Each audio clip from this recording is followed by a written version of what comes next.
ko sana the will hit the fan. Pero tingin ko it's worse than that. No? Talagang, Aircon. It hits the oo, aircon. talagang, talagang pa niyan, no? Rumble. Yeah. No, rumble na talaga. Rumble in Davao, no? Kung kukunin nila si Digong, no? Isabay na nila si Kibuloy. Ayan na. Ayan na.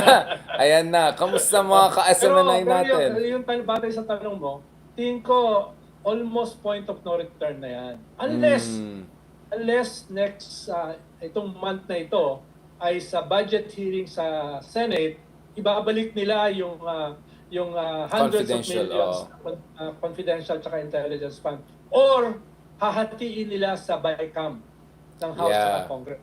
Then, parang ibig sabihin, minamasahe pa. Kaya hinihintay ko itong budget hearing sa Senate. Correct. Kung hindi na yan ibabalik, wala na. Sunugan na ng tulayan. No? Hindi yung tulay sa Intramuros, ha? Hindi yung tulay Hindi sa ito Makati. made in China na tulay. Ito ay made in Japan na tulay. Medyo mahirap. Well, yun nga yung point ko Ronald kasi parang sense ko is there's still some points of I won't say reconciliation but damage control. Like parang you know what I'm saying? Like just bring it a notch down. Let's say detente. Detente Alam mo, Richard, situation. hindi naman ganun kabobo si Digong at saka si Yeah. Sara. Alam naman nila na itong pagtanggal ng kanilang hundreds of millions sa intelligence at saka confidential funds, hindi pwedeng hindi alam ng presidente. Hindi pwedeng walang blessing ng presidente. Ganito ka-fundamental yung issue. Yeah. Itong usapin sa ICC na nag-o-open ang gobyerno, hindi pwedeng hindi yan alam ng presidente. Hindi pwedeng walang blessing yan. So, I think that is not lost on the Duterte and their camp. Yeah. Thank you so much, Secretary Llamas, for that. I mean, it looks like we are more or less on the same page on a lot of issues. Again, but yun nga, my sense is you're right. I mean, we kind of ended up where I was suggesting, which is I think you're right that the bridge is burning, but they still can be some sort of fire station guy coming in. I don't know from from China or something to get rid of Lalo you. na pag ang ginamit nilang tubig pampatay ng apoy, galing sa Pasig River. Yun lang. So let's see. Talagang mamamatay ang apoy doon. Sa sobrang dami ng dumi. Ng Pasig River.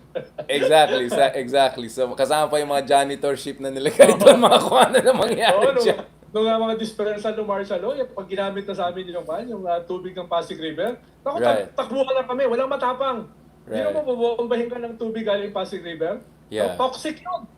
Yeah. Thank you very much for that, Secretary Llamas. Let's continue on next episode, final episode. Yung voluntary servitude mo, in fairness naman, it's calibrated. Kasi 2 weeks tayo hindi nag-usap na mabuti. Thank you very much, Secretary Llamas. Anytime. Alright na. Okay, Secretary Llamas, now let's talk about this. Let's talk about foreign policy. Before we go into visit of Prime Minister Kishida this week, let's talk about Japan, let's talk about Philippines, VFA, from a more progressive standpoint. Kasi the mainstream discussion, I know what's going to happen. Because after all, Japan also has some baggage.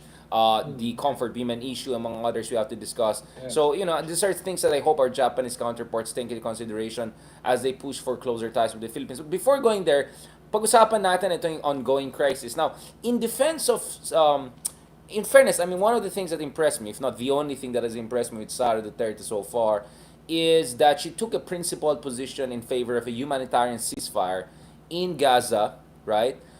Because of the really horrible catastrophic situation happening, thousands of children killed. I mean, more than half of the population of Gaza is below 18 years old, based on some of the counts I've seen.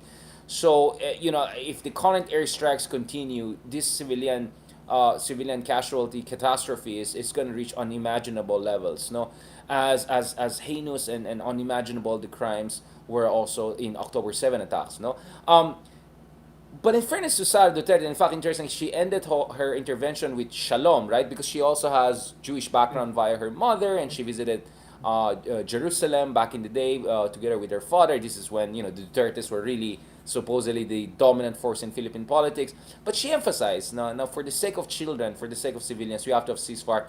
And that was when she was the officer in charge, meaning the de facto president, while BBM was outside the country. But it looks like that intervention was not necessarily reflected in the final vote of the Philippines in the United Nations, because the Philippines was not few countries. I mean, more than 40 countries voted abstain, but the Philippines did not join the 120 countries, including France, Thailand, and Nepal, which had among the highest foreign national casualties in the October 7 heinous attacks. More than 30 Thais were killed in those attacks. Dozens have been taken hostage. Nepal also marami namatay. France had the biggest casualty among foreign nationals in the October 7 attacks, heinous attacks. So, and yet they voted for humanitarian ceasefire because for them, mamaya na yung politika, kasi komplikadong issue yan. Of course, we have to condemn terrorism, we have to condemn attacks against civilians, but also in the same spirit, we have to also try to save children and prevent a catastrophic situation. So, I don't know.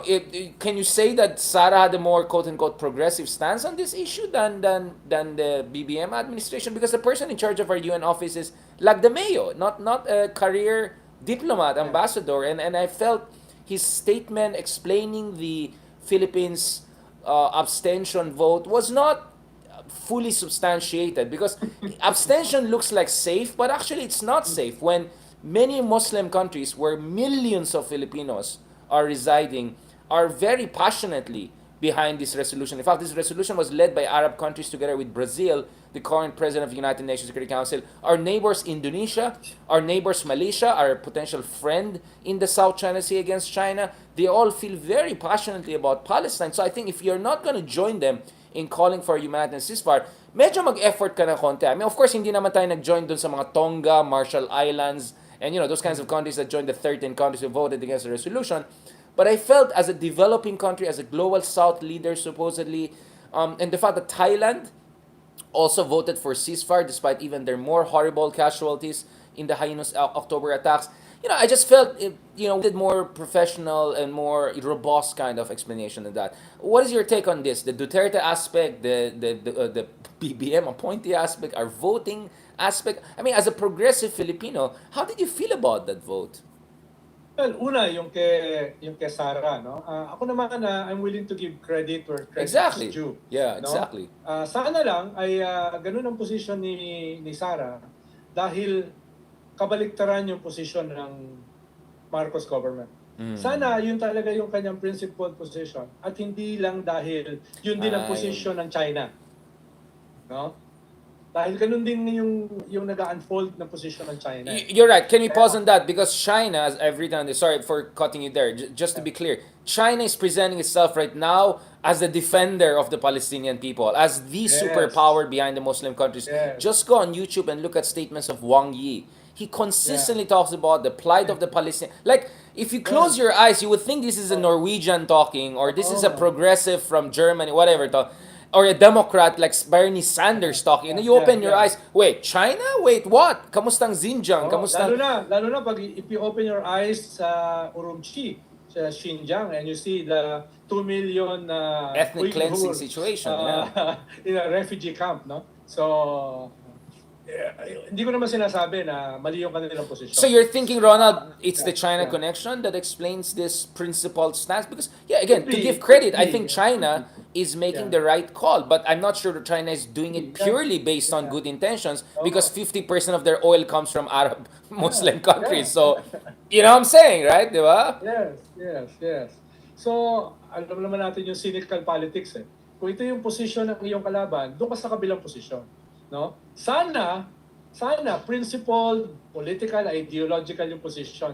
Pero sa labanan ng mga superpowers, duda ako dyan eh. Duda ako. Lalo na kung mayroong certain level of hypocrisy sa sarili mong mga Muslim citizens sa Urumqi at saka sa Xinjiang. Di ba? No? Baka kung bukas pakawalan nila lahat ng mga Uyghur dun sa kanilang concentration camp, baka maniwala ako na ganyan talaga yung kanilang sentiments para sa ating mga Muslim brothers. Pero until that happens, hindi ako sigurado na maniniwala ng basta-basta. Yeah, the sincerity of this is very questionable. I mean, for me, the impact is real because you have a superpower lining up behind it. Of course, the Russia one is just beyond the pale. I mean, for Putin to talk about protecting civilians' life is just out of this world, right? But for China, kasi mayroon pa silang plausible deniability because they haven't invaded the country yet.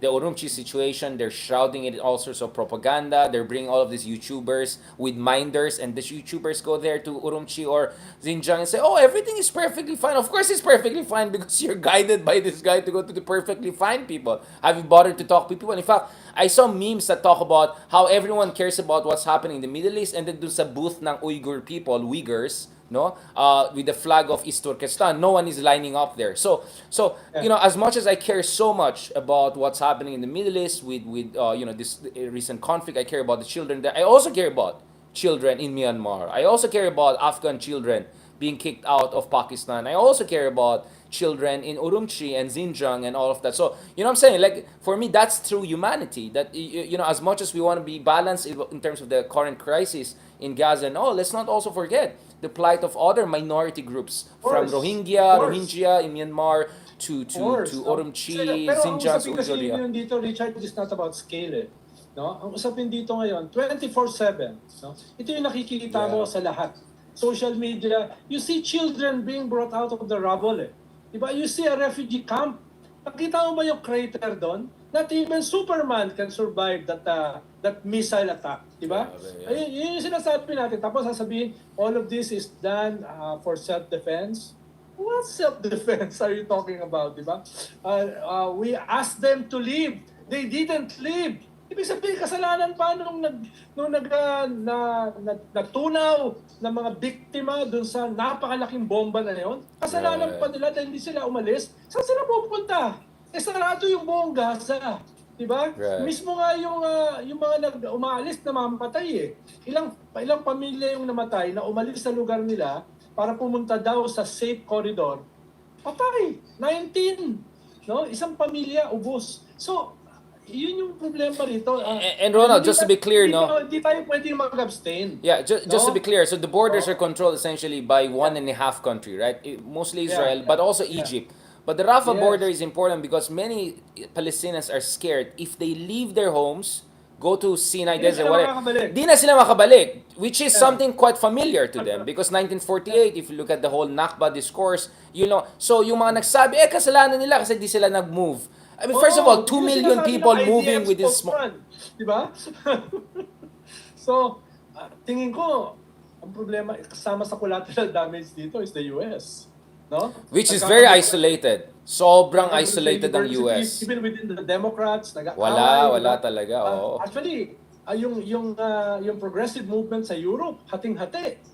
No? Imagine the Labour Party in the UK, which would be the most probably the next government Yes. sa UK. No? Hating-hati sila sa issue na ito. Imagine more than 100,000 nag-rally sa London. Malaki yun, ha? Yeah. For the Palestinians. Despite all of these laws against waving the Palestinian flag, which is not the flag of Hamas. This is the flag of all Palestinians, right? Yeah. Away ito within the left progressive movement, no? All over the world, especially in Europe. So, talagang yung impact nito is more than the size of Gaza. That's 2 million population, no? In a very small space. Very small in a very space. small space, no? Yeah. Malayo yan doon sa mga nangyayari sa Myanmar. Malayo yan sa nangyayari sa Kashmir. Yeah, Di ba? These are huge places. May gubat, exactly. Diba? Pero yung Middle East kasi nasa Caspian ng ating history for a long time, di ba? The Palestinian issue, in spite of its small size, dominates yung ating international politics for a long time. Diba? It's biblical. I mean, it's literally a biblical issue, Yes. right? Except I hope people just don't read Bible. They also read actual history about, what happened in the 7th century, because Bible doesn't cover entire history, right? It doesn't cover 7th century, 12th century. Actually, it's a disservice to those killed by Hamas in Israel. Dahil natatabunan sila nawawala yung kanilang narrative. Including our kababayans. A lot of us Filipinos. Biktima ng terrorism ng Exactly. Hamas. Nakakalimutan. Exactly, yung ating kababayan. Ngayon are the 4,000 dead children. Diba?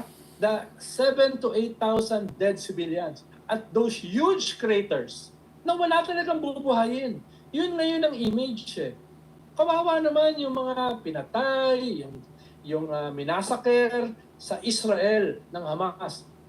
Yun yung pinakamalaking disservice, ironically, ng Israel, doon sa kanilang sariling mga kababayan na namatay doon sa attack ng Hamas. Ronald, let me ask you this. As a progressive he was very internationally oriented, no? So you have been, following this one of the, let's say, gushing wood of this conflict for quite some time. Do you think there's a change in a global opinion? I mean, because US seems to be very isolated on this issue, no? And you seem to see more and more countries vocally, more and more powerful. I mean, Turkey is not just any other country nowadays, right? Saudi Arabia is a very powerful country. Indonesia is the next potential superpower. All of these countries take a diametrically opposed position on this issue to the United States. And for how long can the United States alone, right, stand by its top ally in the region against all of this opinion, the weight of this opinion? Even if they got Since India and Philippines to kind of abstain in the meantime, but yeah, still the weight of international opinion, the weight of sympathy is shifting. since Or is it not? yes, since the second Intifada, no, ay nagsimula nang mawala sa international media, sa international consciousness, yung Palestine. Diba? Lalo na dumadami yung mga Arab states na willing to sign an accord with Israel. Anong nangyari dito sa incident na ito, no? Ay hindi natuloy yung signing ng mga accord na yan with the Arab states, no? Pwede mo sabihin na sabotahe, pero it disappeared, no? It was obliterated. No? Ikalawa, yung US na nagpipivot na papunta sa Asia, away from the Middle East, biglang bumabalik, no? Yung kanilang mga aircraft carrier nandun ngayon, no? Sa Middle East. Nag-aalisa na yan, di ba? Nagpipivot na sila away eh. Ngayon, napabalik sila. At ngayon, araw-araw, now, this small strip of land with 2 million population, ngayon ang nagdo-dominate ng usapan, no? From Uruguay to Greenland, nakagagaling mo lang, no?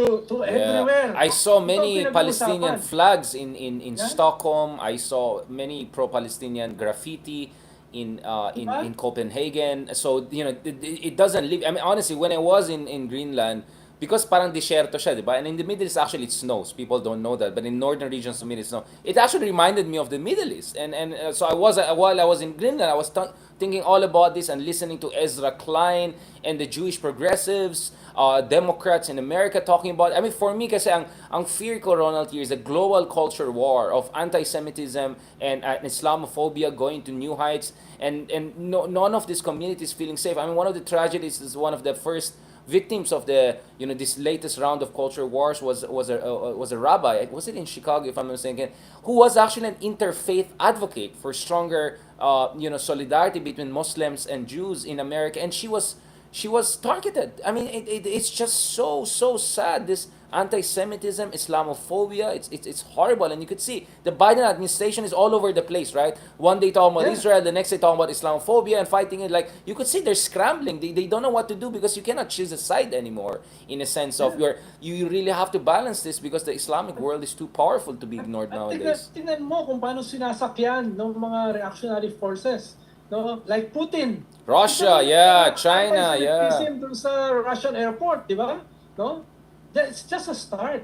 It's just a start, no? Kung ipagpapatuloy ang ganyang klaseng genocidal war, those massacres, no? Hindi lang disservice dun sa mga biktima ng Hamas sa Israel nung October 7. 7, no? Kung hindi, itong global anti-Semitism ay mabubuhay uli, no? Mabubuhay, no? May justification ngayon itong mga reactionary elements all over the world, sa US, sa Yeah, they're gonna Europe. take advantage of this. Diba? Yeah. Yan yung reactionary wave na pwedeng sakyan nitong mga populist reactionary elements demagogues. at yung mga kaaway ng democracy. Yeah. Sasakyan yan, di ba? This is Sasabihin nila, we were right all along. No? Yan ang sasabihin nila, no? Using these victims, using these children, no? Yun yung mangyayari.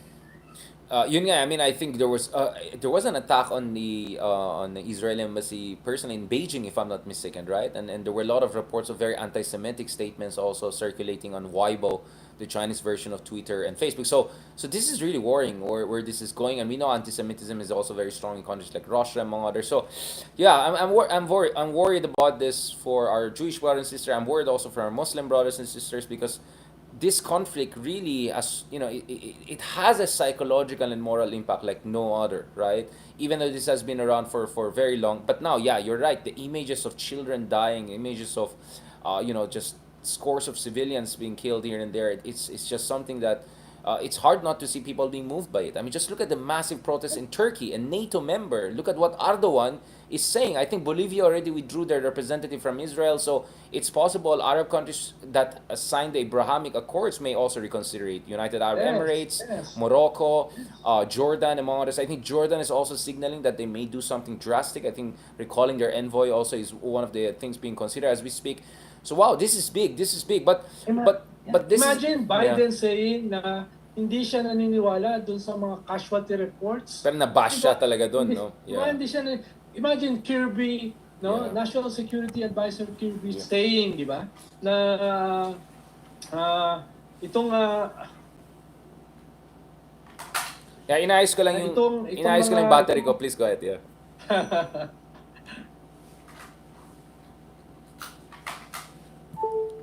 Yeah, please go Nakita mo ahead. ba yung statement ni Kirby, National Security Advisor, di ba? Yeah, there are all of these memes about what they say about Ukraine and then what they say when it comes to Gaza, right? There are all sorts of memes like that right now, yeah. It looks so cynical di ba? Itong mga statements nila, no?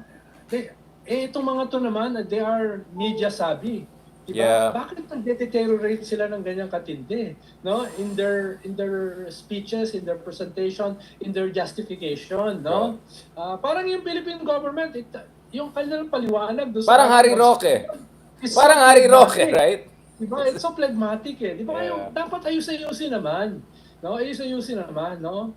Dapat kunin nila yung Richard Hidarian as spokesperson para maipaliwanag naman ng hindi ganyan ka-phlegmatic yung ating abstention, no? Lagyan mo naman ng konting framework, no? Lagyan mo naman ng konting, di ba? Yeah. Nakakahiya pag Of course, gusto ni Ronald yan. Pag nasa UN mission ako, sa New York kami mag-meeting parati yan. Podcast live from New York, right? Next to the United Nations. Hindi, gusto ko face-to-face. Exactly, kaya nga, live tayong dalawa. Ikaw yung consultant namin. Ngayon palang trapon na. No? Di pa na-appoint, trapon na tayo. Consultant na tayo. Thank you so much, Ronald, for this. I think this is just the transition for the last part of our discussion.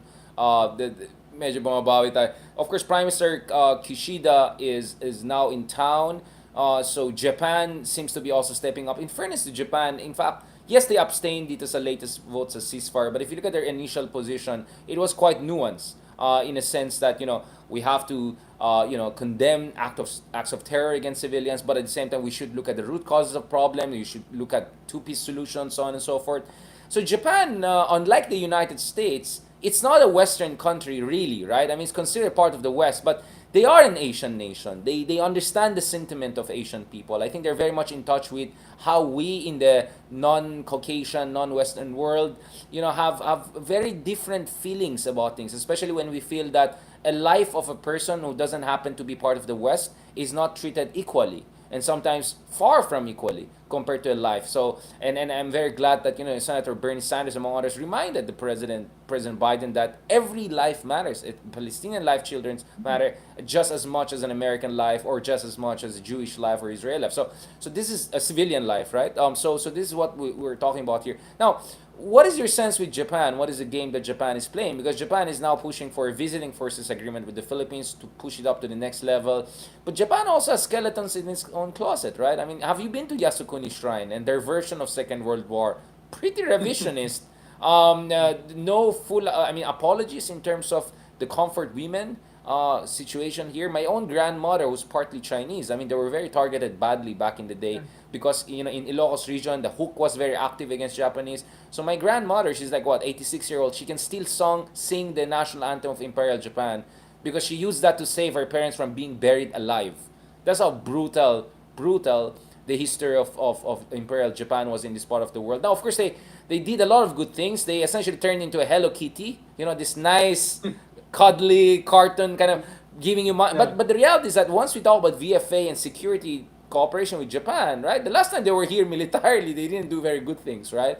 But the hope is now with Japan we can move forward. But moving forward also means that coming to terms, right, with the past, just like Germany, because Germany came to terms with its past, its horrible atrocities against the Jewish people, among other minorities back in the day. Well, una, Richard, no, Japan is not immune to hubris. Diba? For Mm. a while, they're the second richest country in the world. Diba? So, it's not lost on them na Yeah. uh, hindi naman kami basta-basta kahit sino na mag-apologize lang. No? Mm. Ikalawa, they're also catering to a section of their population, kahit hindi siya yung majority, very significant. No? They have a nationalist Yeah. bloc within their population, within their parliament, within their political parties. Na pag nakakita ng opening, babanatan din yung gobyerno. So may ganong klase silang konting balancing act. No? At ikatlo, umaalis sila dun sa security framework na inimpose sa kanila because of their defeat in World War II. No, na dapat defensive lang, dapat wala kayong offensive capability, etc. So lumalabas sila doon, no? At bahagi niyan ay to walk the talk, no? Na para kaming US, no? Ang US din naman kasi medyo kapos din sa kapos din sa apology dahil superpower ka eh. So, medyo Not even na-inculcate recognition. I mean, not even a Oo, recognition yeah. of the horrible things. The Balangiga was forced on them by Digong, Yes, of all yes. people. Yeah. Oo, kaya nga hindi nag-member ng ICC ang US eh. Kinakabahan sila baka gamitin din sa kanila ng ICC. At kinasuhan, sinanction Oo. nila yung former head of ICC, di ba? For Yes, trying to oo. investigate American Oo. servicemen Oo. engaging in atrocities, allegedly, in their foreign Oo. operations. I think in Parang Afghanistan was the ginawa nilang context. persona ng grata yun eh sa US. So, ibig sabihin, na-inculcate din ng Japan yung kanilang main supporter, main ally, who are the Americans, no? Yan yung, it could be all of the above eh. No? It could be all of the above. Pero isang pinanggagalingan, Japan is also not immune to hubris. No? Tingin nila sa sarili nila, medyo superior kami. Yeah, No? you're right. And We are the the first among equals sa Asia. Diba? Kaya nga galit na galit sa kanila ang China eh, hanggang ngayon eh. No, dahil ang trato nila sa China, hindi pa rin talaga nagbago. Mas sa atin nga, mas nagbago pa ng konti eh. Right. Diba? Dahil welcome sila rito, marami tayong pinadalang mga Pilipino sa kanila, no? Tapos maganda yung trato natin sa kanila, no? Bagamat nung dumating yung emperor sa Malacanang, nung ako ay minister, sabi ko kay Pinoy, boss, buti na lang patay na yung tatay ko, yung tsuhin ko, tsaka lolo ko. Kung Yun hindi, nga eh. buburahin ako. Oo. Buburahin ako nung ngayon. Diba? Dahil lahat yung mga Exactly. guerrilla eh. Yeah, Lahat yung mga guerrilla, no? So yun hook din sila. Oo. Yeah, exactly. Kaya yun yung kwan. Lalo na, halimbawa, nung panahon ni Digong, hindi naman lumiit ang projects ng Japan sa Pilipinas eh. Kahit favored ang China. Bakit? Correct. Alam ng Japan, mas kabisado nila yung ating system. Alam ng Japan, hindi sila pwedeng i-marginalize ng China. Yeah. Lalo na puro MOU lang. No? Doon nangyari yung, di ba, yung subway program natin with Japan. Nung panahon ni Digong yan eh. One of the Right. biggest, habang nawala yung mga fast train ng China, natuloy yung subway ng Japan. Bakit? Dahil alam ng Japan how to do it. Alam nila yung ating sistema. Pasikot-sikot ng ating Byzantine system of governance at saka projects. And they have had a consulate in Davao for 100 years or so. Right? I mean, they know Davao better than you and I, by far, right? Yes. Japan is Oh, very well yes. informed about the nuances of Philippine Oh. politics. I'm very impressed by their intelligence. Kaya halimbawa, Yeah. galit si Digong sa US, hindi siya galit kay Abe. Diba? Hindi Exactly. siya galit sa Japan, no? Halos ka-level ng China and Japan noong panahon ni Digong. Yeah. Ibig sabihin, that must be something. Diba? So Japan is our all-weather friend, right? I mean, which is Yes. right. Oo. I mean, Digong, Japan. Aquino, Japan. BBM, Japan, right? Like, I think they're the only major power because they are a major power. They don't act like one because they don't have the kind of a swashbuckling offensive military capability that many or at least offensive military mobilization that many countries can do because of their pacifist constitution.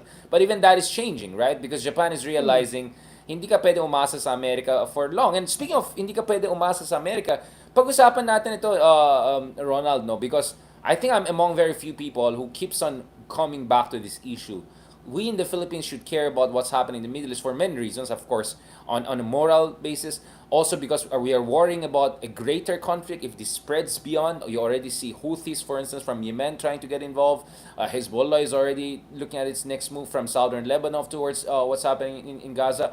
But the other one is, the U.S. is asking for tens of billions of dollars for Ukraine and Israel, and there's just so much that the U.S. can do. I mean, I doubt the U.S. can effectively fight three major wars in three theaters simultaneously. Yes. So if God forbid invasion of Taiwan happens, or in South China Sea something goes very bad and crazy, I don't know, a U.S. that is active in Ukraine against Russia, in the Middle East against enemies of Israel, and here so for me, yun nga if titignan mo ang United States for a very long time, even if they wanted to pivot to Asia, parati sila binabalik. Di ba yung sinabi ni Don Corleone dun sa third part, just when I thought I was out of it, they dragged me back into it. Di ba? Yung last part na gusto niya mag-retire, yung Don Corleone, Yes. just when I thought, they dragged me back into it. Di ba? Bagay na bagay sa iyo ang mafiosi. Ha? Di ba, Ronald? Sa attire mo, ha? Ronald, di ba? Just when... So, Ronald, I was telling you. Ronaldo, amigo, I was telling you. Yeah. No, so, ako kasi kanina, I was looking at the numbers. It's crazy. Pakistan gets $1 billion a year from US before. It got more than 30 billion pounds in less than half a century. Jordan, in 2014 alone, got $1 billion in military aid. Israel got more than $300 billion since its founding. Ukraine got $46.7 billion last year alone. And the Philippines got, since 2015, since Pinoy, $1 billion. So, what's going on here? Ang kalaban natin, pinakamalakas na bansa aside from US, right? Wala ka kasing Jewish lobby. Yeah. No? Mahina Wala kang tayo Jewish sa lobbying. lobby, Oh. Wala kang Jewish lobby. Imaginein mo, anong gagawin ng Israel? Dito sa military aid na ito, ang dami na nilang military hardware, no? They're the strongest military sa Middle East, di ba? Ang liit-liit ng kanilang populasyon. You can only hold two guns at the same time, no? Anong paano mo rito? Natalo ka nga sa intifada, ang kalaban mo lang mga tirador, di ba? Mga slingshot ng mga bata. And sa Diba? Ukraine also, like, Asymmetrical warfare, di ba? Mhm. So, unless ubusin mo yung Gaza, no? Ubusin mo lahat ng bomba mo dyan, i-wipe out mo yung 2 milyon, unless yun ang objective mo. Ano yung pupuntuhan ng US? No? More missiles to destroy refugee camps, to kill children? Hindi ko maintindihan. So Ronald, Israel has more than enough. No? It has more than enough.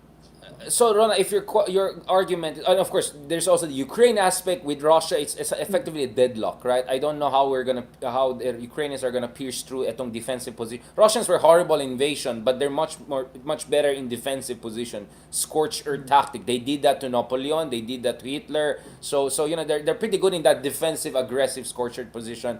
Now, the thing is, we have 5 million Filipinos in US, right? Or at least 4 million, right? So why is the Filipino lobby so weak, right? I mean, knowing how many Filipinos are there. Filipinos are more Americans than the Americans.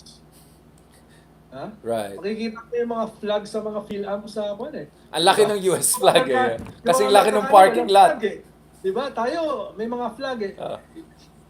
In a way, tama rin naman yung Little Brown Americans dahil napakaraming Pilipino are more loyal doon sa bansa na pinuntahan nila. Diba tayo bakasyonan eh, no? Tayo bakasyonan. No, tayo ay balot, tayo ay dinuguan, no? Tayo ay cultural eh. Pero in terms of Tayo ay loyalty, Manny Pacquiao. Ang daming, You're right. ang daming Pinoy ang Republicans, ha?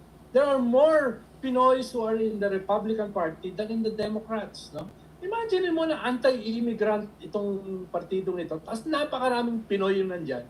Diba? Because you don't want new immigrants, maybe. Kaya ayoko pupunta ng US dahil nakikipag-away lang ako sa mga kamag-anak ko eh. No, dun sa, kaya, diba, there are more Americans than the Americans. No? You mean the more Republican version of Americans? Because I think, if they were more Democrat, progressive, Bernie Sanders type, then ibang usapan. Mo pa, diba? Yeah. But it's also because... Conservative, yung 5 million na Pilipino sa US. Right. No? Very conservative. Marami dyan. And a lot of them work in the military, like my uncles, etc. No? So that also, it explains yung... But I just want to talk about this, no? Kasi the joke I always get is, pag dalawang Pilipino, tatlong organisasyon ang lumalabas dyan sa US. So, Oo! it's like Oo! sobrang talagang Oo! barangay level yung Na-witness ko politics. yan first hand, no? Oo. Yung Masbateño Association sa New Jersey. Correct! Pag natalo ka, as president, magbubuo Labas ka ng na. sarili mo. No? So sa New Jersey, merong 90 Masbateño Associations. Pag natalo ka tumakbo, Mas bate lang yan, ha? Mas bate lang yan. Oo, mas Yeah. bati pa lang yan, ha? Oo. No? Yan yung reality natin. No? Paano yung yung mga expats, yung mga migrants, Correct. yung mga migrants natin, yan yung kanilang diyan sila nabubuhay eh. Diyan sa mga associations na yan, no? Tuwing pupunta ako sa mga ganyan, sa mga associations, no? Weekend, reunions, no? Pagalingan yan, pabaguhan ng kotse, no, ng mga appliances, no. Walang pag-uusapan ng katulad ng pinag-uusapan dito kay Richard Zaidarian, no. Yeah. Walang ganito, no. Puro pinag-uusapan diyan talaga ano yung bagong bili ng iyong credit card. Credit card society, no. Yung Really palakyan na SUV. Maganda ng Tesla. Consumerist, no? It's all outlets, Correct, correct. no? Maganda ng Tesla. Saan mas mura ang outlet, no? Hindi pag-uusapan Uy, dito yung Tito, direction of the main blow. Hindi dito pag-uusapan yung kwan. Salamat kay no? Tito dun sa Adidas. Magsalamat ako sa Tito ka dun sa Adidas S1. Papadala na ako malapit ng Christmas. Tito, baka naman. Pabili naman dyan. Updated ako dyan. Pag nasa Amerika ako, ano ba yung latest Nike shoes? Jordan Air. Ano yung latest Jordan? Gadgets, no? Ano yung mga bagong gadgets? Totoo yan! Sunglasses Shoot! na merong That's true! merong video. Yung Ray-Ban na may camera. Oo, yan yung mga Totoo yan. pinag-uusapan. Totoo yan. Saka Pornhub. Ewan ko dyan sa Pornhub, pero marami na ng Fox News na Pinoy. I think mga Pinoy ang pinakamaraming Asian-American Fox News. Kaya kahit marami akong kamag-anak sa US, no, I would rarely go there. Pero yun nga that frustrates me kasi I've been in touch with the Philippine-American community. I have many good friends there in DC, Washington DC, who have been active, in pushing for Philippine US Stronger Alliance. Meron, pero yun nga parang considering 5 million ng almost Filipinos dyan and second generation, laki ng population, my own cousins, etc. I was expecting the Philippines to be at least as organized. Tingnan mo yung Indians, for instance, right? Maraming mga Indians in the US are super successful, right? Look at the big tech companies, lahat. Indian American, Google pa lang, all the way. But they're also very active pushing for support for India, even if marami sa kanila ayaw kay Modi. So even if they may not like Modi, kasi yun yung parang digong version ng India, sasabihin nila, this is about India, pushing India to be the next superpower. So very active yung Indian-American community. And interestingly, Filipino-Americans are among the wealthiest foreign-born immigrants. I mean, mataas ang average income ng mga Filipinos. So, hindi naman sila mga... Yun nga, it's really priority and coherence and unification, right? Yun ang kulang talaga. And you're right about the tribalism. I remember every time I go to Hawaii, pag nasa taxi ako or Uber, I speak Ilocano. Because if you speak Filipino to the driver na alam mong Pinoy, hindi sila Pero once you go Ilocano, then suddenly there's camaraderie. Abay, kapsat, napanak di jay, ganyan. And so, doon pala nakikita mo, they rather say I'm Ilocano than I'm Filipino. If this is in Hawaii, because of of course, the history of Ilocanos working there back in the day in the plantations and all. So, I completely agree what you're saying. But because it's not like Indians are not divided too, di ba? Sobrang diverse ang India. But somehow they kind of got it together. So I'm hoping the Philippine-American lobby will be more coherent and more active in pushing for more assistance to the Philippines. Kasi kailangan talaga natin i-develop yung ating sandatahang lakas. And we cannot do it with our taxpayers' monies alone. Kasi napupunta sa confidential fund, sa Maharlika fund, sa barangay election fund. Limitado na makukuha talaga ng sandatahang lakas natin. So we really need support from our allies and friends. Lalo na ngayon, di ba? Lalo na ngayon, exactly. Yeah. Napaka-intense ng issues sa South China Sea, sa West Philippine Sea. Bakit hindi tayo makakuha ng kahit man lang isa o dalawang state-of-the-art, the latest battleships? No? Bakit mga bulok pa rin yung nakukuha natin? Napakahalaga ngayon natin sa kanila. No? So the Americans should put their money where their mouth is. Yeah, kahit sana Jordan, Pakistan level lang. Hindi, baka Oo. magbuka silang parang China, puro MOU, Yeah. puro commitments, no? Kailangan pa na. Not next month, but last month. Diba? Dapat gawin na nila yan, no? Tingin ko naman willing silang gawin, no? Pero dapat kailangan may push din eh. Tayo kasi masyado tayong parang okay na yan, di ba? No, masaya na tayo diyan, no? Yung mabait naman sila eh, di ba? Ganun, pinapahalagahan naman tayo nung pumunta tayo sa Pentagon, di ba? May 18 gun salute, di ba? Di ba? Parang okay na tayo. Okay na. eh. Okay na yan. Pwede na yan. Okay na yan. Okay. Pero You're right, yeah. First the beef.